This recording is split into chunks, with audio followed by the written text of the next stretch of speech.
दलित उत्पीड़न की इतनी घटनाएँ हुई, हाथरस से लेकर हम्म। के आगरा होते हुए और इलाहाबाद तक, लेकिन मायावती जी का कोई तल्ख बयान नहीं आया इस सरकार को घेरने के लिए।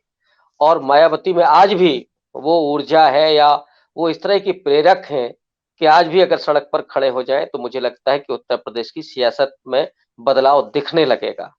हाँ, अब रही बात इसकी मुझे लगता है कि उनके भीतर जो डर पैदा किया गया, अब वो किस तरह का डर है, मैं नहीं कह सकता कि उनके अपने लोगों ने वो डर पैदा किया गया कि साहब अगर आप बाहर निकलेंगे तो कोई अनहोनी हो सकती है, या हो सकता है कि भाई सरकार की तरफ से ईडी और सीबीआई का डर हो, जो अभी वो भी तो एक चुनाव का हथियार है, तो वो हो सकता है।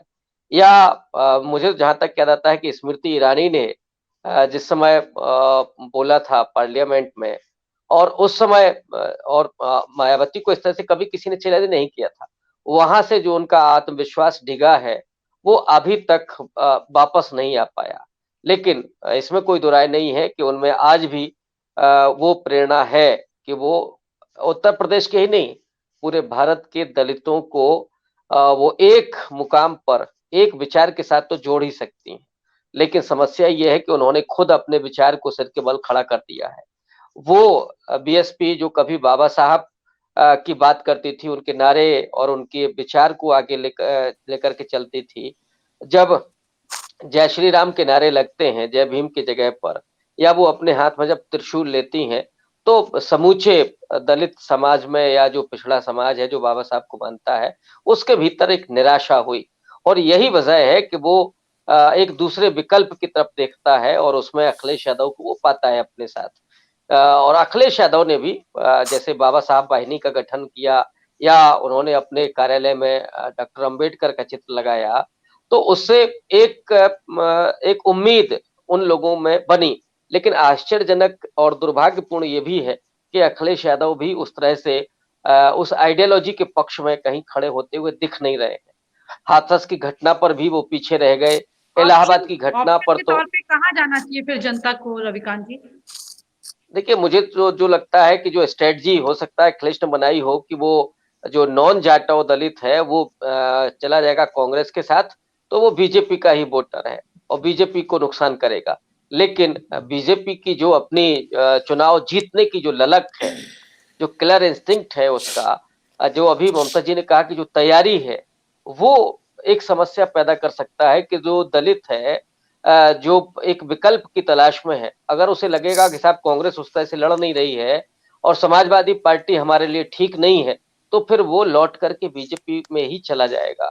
और ये 21.5% वोट है, उसमें से तो 11% इन वोट तो जाटव है।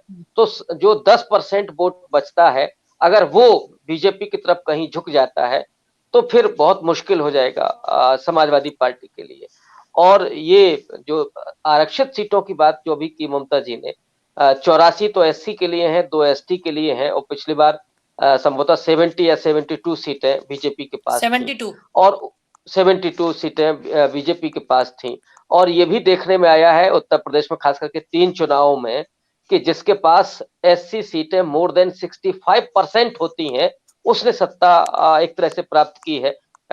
2007 में बीएसपी को 61 सीटें मिली थी और सपा को 2012 में 58 सीटें मिली थी, और ये अभी इस बार तो 72 सीटें थी। तो वहां पर मुझे नहीं लगता है कि समाजवादी पार्टी की कोई तैयारी है। वहां पर जो नॉन जाटव जातियां हैं, उनमें अगर काम करे अखिलेश यादव, जैसे पासी समाज में नो डाउट उन्होंने कम से कम एक नेता अपने साथ जोड़ा है, लेकिन बाकी जो दूसरी जातियां हैं, वहां पर तो शायद उन्होंने मान लिया है कि वो हमारे साथ नहीं जुड़ी हुई है, चाहे उसमें कोरी हो, वाल्मीकि हो या सोनकर हो, जो मेजर जातियां हैं। बाकी तो टोटल एससी में 66 जातियां हैं। तो इन जातियों के नेताओं को उन्होंने न तो कोई तवज्जो दी है, ना वहां से कोई वैचारिक कोई नेता उन्होंने अपनी पार्टी में खड़ा किया है। इस वजह से जो आशंका है कि बीजेपी की जो पूरी राजनीति है, आरएसएस की जो पूरी राजनीति है, कहीं ये ना हो कि आखिरी में उसको लगे कि हमारे पास कोई विकल्प नहीं है, हमारा कोई नेता नहीं है, हमारी कोई पार्टी नहीं है, तो वो मजबूरी में केवल इसलिए चला जाए कि साहब कम से कम कुछ मुखौटे तो हमारे पास है, राष्ट्रपति तो दलित है, या हमारे एक दो मंत्री तो हैं, भले ही वो किसी काम के ना हो। और उन मंत्रियों का, उन नेताओं का इस्तेमाल बीजेपी खुद उनके खिलाफ करती है। इस बात को वो भूल करके कहीं ये ना हो कि साहब फिर से बीजेपी के पास चले जाएँ अपना गला कटाने के लिए। क्योंकि आरक्षण से लेकर के जो और तमाम उनकी जो सुविधाएँ हैं, वो सब खत्म हो रही हैं। आप 5 किलो अनाज दे करके उनके बच्चों की शिक्षा को छीन ले रहे हैं। आप 5 किलो 1 किलो आप तेल दे करके उनके पूरे 5 साल के जो जीवन है उसको निचोड़ ले रहे हैं। इन स्थितियों में दलित समाज जाए तो जाए कहाँ? ये मेरी व्यक्तिगत पीड़ा भी हो सकती है कि जब से मायावती कमज़ोर नहीं, हुई बिल्कुल, हैं, बिल्कुल। उसके बाद तो पूरा हाँ, दलित एजेंडा ही खत्म हो गया है। और जिससे उम्मीद थी दलित समाज को, वो व्यक्ति वही परसों ही अखिलेश यादव की तस्वीर देख रहा था। एक हाथ में आपका शंख है, दूसरे हाथ में चक्र लिए हुए हैं। आप भी भगवान विष्णु बन गए हैं।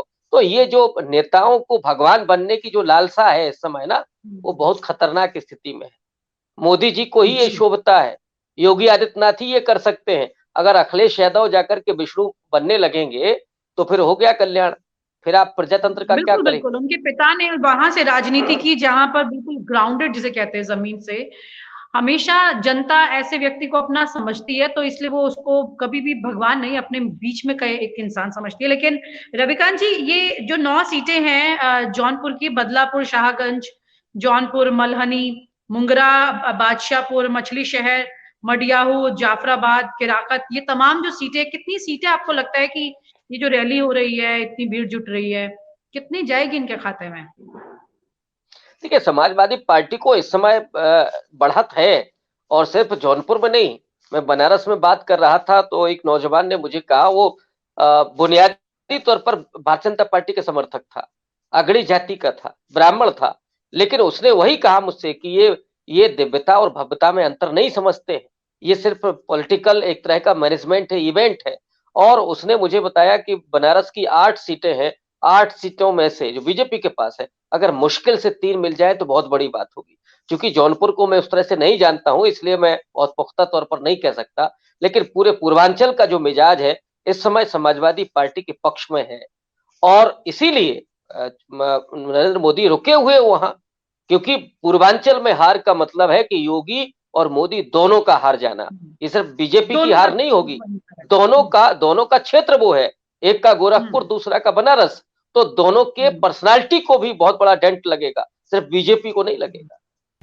और आप हमसे जुड़े रहने के लिए सब्सक्राइब करें YouTube पर, फॉलो करें Twitter पर और लाइक करें Facebook पर। और ज्यादा जानकारी के लिए आपको टाइप करना होगा सिर्फ न्यूज़ नशा।